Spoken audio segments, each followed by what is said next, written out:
Oftentimes you'll see with the confusion surrounding fascism that it is not only in the term itself where the confusion exists, but even under some of the policies underneath fascist governments. And specifically speaking about the economic policies of fascism. Now, in the fascist philosophy video, I highlight how there are no set economic structures for fascist governments.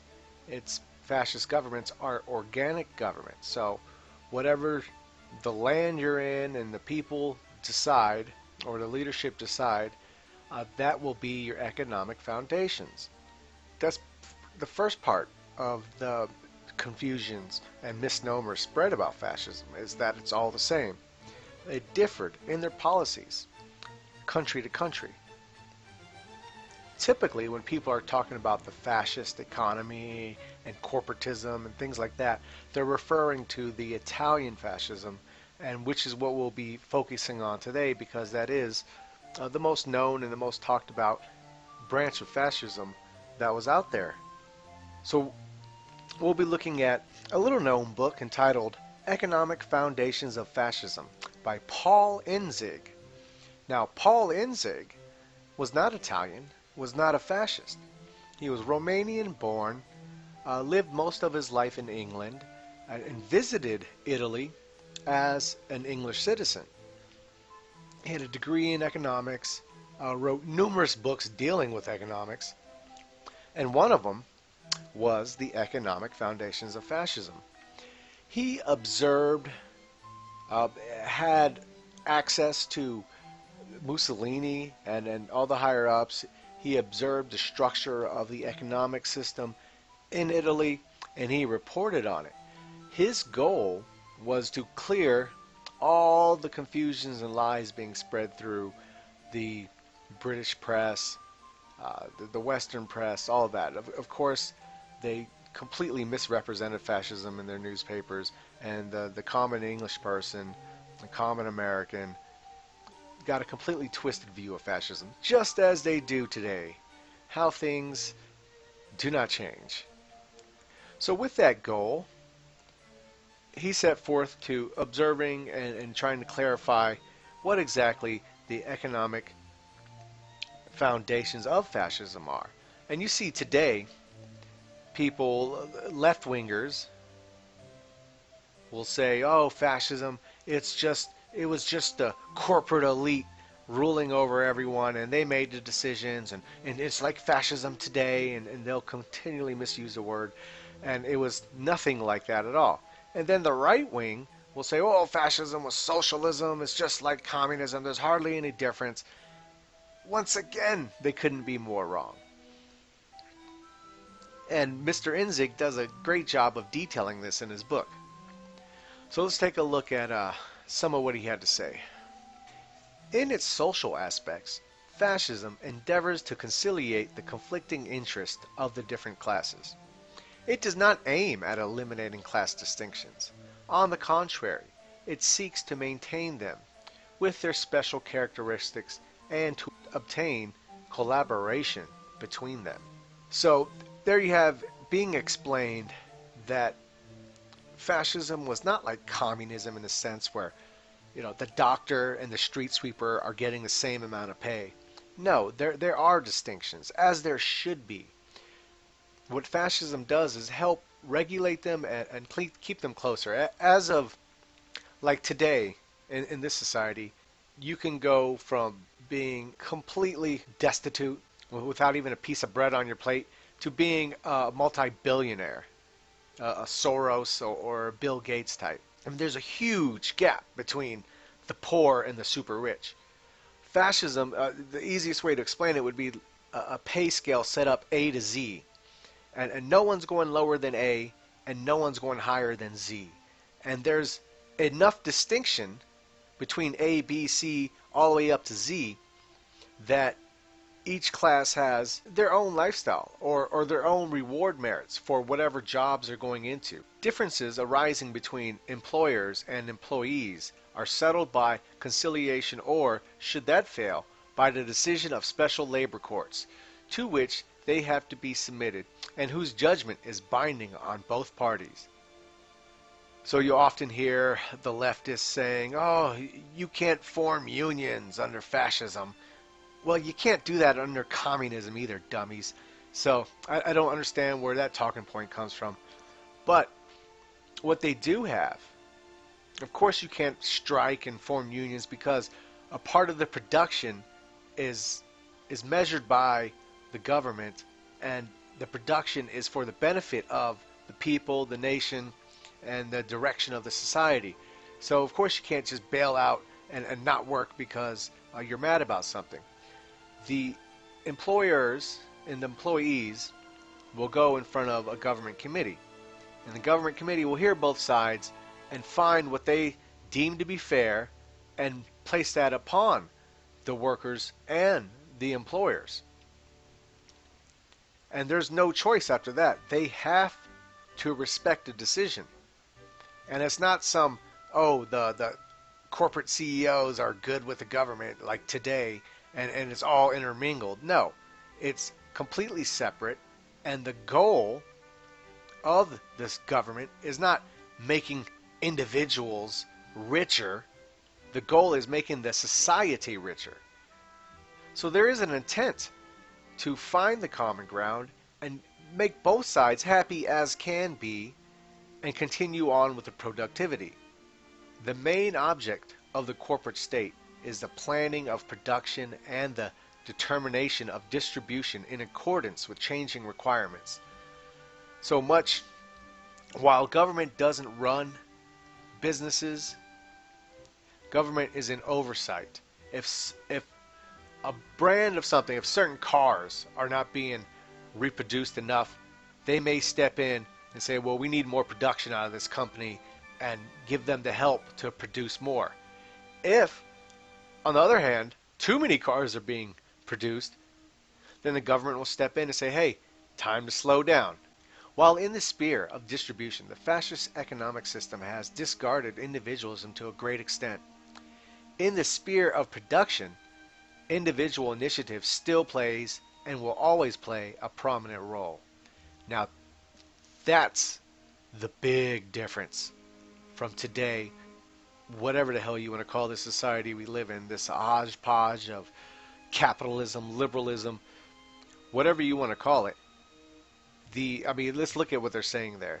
The sphere of distribution in the fascist economic system has discarded individualism. The distribution, Walmart distributes because they're after profit, and that is it, right? Every company in America produces because they are after profit. They don't give a damn if it's bad for you. Look at McDonald's, for example. Look at all the fast food chains, for example. They do not give two shits that you eat their food and come the age of 60, you have clogged arteries and cancer and you're dying out. Matter of fact, the government loves that. Go on and check out at 60 because they don't have to put too much retirement in it. So, they actually, it's not that they just don't care. They encourage this slow suicide the average American takes part in with eating this junk and a very slothful lifestyle in front of either a video game or television most of your time or a computer screen. It's like they encourage this stuff. So, and they encourage this stuff, many of these businesses, because they are only concerned with their profit.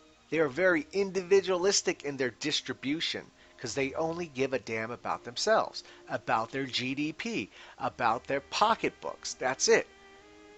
In the fascist society, no. Distribution is about the state. It's about the people. It's about what is good for the people is good for the state. What is good for the state is good for the people. Not what is good for Mr. Banker CEO is too bad for everybody else. No. But in the same token, unlike communism, the individual initiative still plays a role in production, meaning there are still, the government's out of it, it's still private businesses, you still have private land, government does not take land like communism as well, so you still have the personal initiative to want to achieve more. If you can't be motivated enough by brotherhood and having this homogeneous nationalist society and working towards that and working towards great goals, whether that's exploring space or helping the planet or, exploring yourself, whatever it may be. If that's not enough to motivate you to be productive enough, then you still have your individual initiative of working hard to advance yourself and to get more money, a raise, etc., etc. Move up the pay scale of A to Z. So that individualistic, the beauty of fascism, why I've come to love it, and why America's very desperate for it, is because it mixes aspects of collectivism and individualism, trying to make things work, trying to find a middle ground between most extremes. All right, let us go on here. It is only when, in the opinion of the authorities, private activity is not in accordance with national interest that they decide to intervene. This intervention may be either active or passive. If the government considers that in a certain direction individual initiative does not adequately meet requirements, it will intervene to stimulate production in that particular branch. And that's what you're just speaking about. That is, they'll step in when they need to. They're not going to tell you how to do. They're not going to micromanage you. But if they see there's a problem, they're going to step in. They're going to set things right. The government will, however, always be ready to intervene in cases of cutthroat competition. A producer can lower his sale prices provided that the reduction is in the result of some new invention or of the application of more efficient methods. But if he tries to ruin his rivals by selling at a loss until they are eliminated from the field, the authorities do not hesitate to take preemptive action. Wow. Who wouldn't like that? I'll tell you who wouldn't like that. You know who wouldn't like that. Those beady-eyed bastards who cutthroat competition all the time, who monopolize on businesses just through that matter. There's numerous incidences of people low selling to drive other businesses out of business. Then they raise their prices back up once other businesses are gone. And it's a dirty, underhanded trick. And it's a perfect representation of what capitalism is. Dog eat dog, greedy against greedy, neighbor against neighbor. That, and you wonder why fascism is so demonized. Oh, do you think a lot of these scumbags would, be in the position they are today if they couldn't use these cutthroat competition or these cutthroat business tactics? No, of course not. Of course not. But yet, people, they want their freedom. I'm free. We're freest in this country when we are anywhere else in the world. I get McDonald's. I got porn on my computer. I got football on my television. What more do you want? What more do you want, American? I mean, this is what the people have been dumbed down to through these greedy CEOs, these media masters, these bastards. And it is because they are, the government and big business is essentially the same in democracies, in capitalism. It's not something you can get around. So of course these beady-eyed bastards and these sheepish goy all take this attitude of fascism is this ultimate evil when it's really their savior. And I think in this country, being America, it's going to come down to, I believe fascism is going to rise again. And I think there are currently no American fascist parties, at least none worth a damn. Believe me, I've joined a few. I've tried to start a few. It's it's apparently just not the time yet. There's not really that many real fascist, let alone fascist organizations I see out there.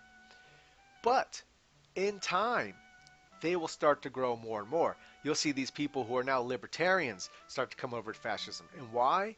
Because as time goes on, people are going to start to realize there's only two choices to what's coming. Capitalism is going bye-bye, and that cannot be avoided. And what's going to replace it? Well, let's rewind the clock back. History repeats itself. It's either going to be communism or fascism. and you see these pseudo communists, and mind you, I say communism, it's not even a communism, it's just this neoliberal pseudo Marxist doctrine that a lot of the followers don't even know. They want socialism, but they want a welfare state at the same time, and it's like, well, no, socialism is work. It's not welfare states. That's not that's not what Karl Marx was talking about. That's not what Engels was talking about. That's not what any communist was talking about. What they're talking about today. But anyways, we'll just paint it with a broad brush and say communism and fascism. These are going to be your two options. And the people who are more, I feel, have common sense are going to go towards the fascism. And, hopefully it's not too late because, you see billionaires are putting money into these pseudo-communist organizations now, and, they're getting funded for rallies, and so they already have a base. They already have a ground. Fascists do not. But I do see a lot of the people, who are, like I said, libertarians and who believed in the democratic system and all kinds of other political strains once they realize there is no other choice but either communism or fascism for what this future is going to be in America, they will start coming over to fascism. And I think you'll start seeing fascist, maybe it's not going to be called any kind of fascist type government or type political party, but you will see these kind of political parties rise. It has become part of a system in which both employers and employees have to submit their individual interests to the common good. Now, understand that. Both employers and employees. It's not employers shaking hands with the government saying, hey, we're fucking over these workers. Haha, we're rich. No, no, no. That does not exist. That does not exist. That exists today. That's what today is. In the corporate state, economic initiative is left in private hands. It is supplemented by state intervention only if and when private initiative is considered inadequate to serve public interest. Once again, he hammers this point home in the book as well, because it was a complete misnomer that government is just all over the place in your business. That's what they are today. Once again, that's what they are today. In addition to supplementing individual initiative when it is considered inadequate to serve the requirements of public interest, the fascist regime aims at guiding it, both positively and negatively. Its object is to prevent private initiative from working against public interest, and to stimulate its activities in accordance with public interest. It is not merely the fear of punishment that prevents the great majority of bankers from disregarding the decisions of their corporation, but also the knowledge that their rivals will observe the same rules. So the banks, they were not nationalized. They were still private run, but they had certain rules to follow. And if they did not follow these rules, guess what? You're gone. You're out. There's no bailout for greedy bankers. There's a boot in the butt. Get out of here. That's it. You break the rules, there's trouble. And there's no, you can't grease your way out of it. All right, socialism, carried to its logical conclusion as communism, aims at complete equality of incomes. Fascism does not contemplate going so far. While endeavoring to secure for the working classes their fair share of proceeds of production, fascism wishes to retain the benefits of the incentive to individualistic production represented by profit-earning possibilities. It aims at preventing the earning of excessive profits at the expense of the working classes. Now that's, once again, we go back to our A to Z pay scale. It's, you hit Z. Sorry, Bill Gates, you hit Z in money. You're wealthy. You're going to be rich beyond any money you're going to be able to spend. Z is very well off compared to A, without a doubt. But that's where Z is saying, sorry, you can't keep gobbling up money and using it to promote whatever personal deviance you might have and you want to inflict onto society. Sorry, that kind of shit doesn't fly anymore. And the homeless person out on the street getting walked past every day, that kind of shit doesn't fly anymore either. It is true that the fascist state does not aim at the nationalization of banks, which has become a fundamental point in the socialist program. In reality, however, banks in fascist Italy are to all intents and purposes practically nationalized. Basically what he's saying is, look, they're not forcing these banks to become nationalized or run by the government, but these banks are forced to abide by the laws given down by the government. And this is how you keep these people in check. To wrap it up, Economic Foundations of Fascism, a little known book, but very important, an outside look into the Italian model, and an unbiased look into the Italian model. I've only picked certain quotes from here, but you can get the book. It's a relatively short book. I believe it's only about 140, 150 pages, but it's jam-packed with information. It's a book that flies under the radar, which a lot of books that offer a lot of great information are kind of like that now. So I would definitely recommend, if you're getting into fascism and learning what fascism is, and trying to figure out if you indeed are a political fascist, and if you are willing to put your time and effort into evolving political fascism, this is definitely a book that'll give you at least a broad understanding of the economic foundations that I think we can take from the Italian model and apply it to America. I think it is the best way to go. It makes the most logical sense, and it seems to give everyone a bit of what they want. You do have your vice; it's not completely taken away from you, so that exists. Every man should have their vice, right? We're not Puritans here. We're not denying our nature. We're just controlling our nature. So that exists. The productivity exists, and the benefits, they are individual and collective, which is the real beauty of it. It's not only yourself, hard work, dedication that's going to benefit, but it's your nation, it's your country, it's your people, and most importantly, it's your children. It's the society you bring them up into, and the society they're growing up into now is against them, is against them. So I want a society for my children, and that's what fascism is.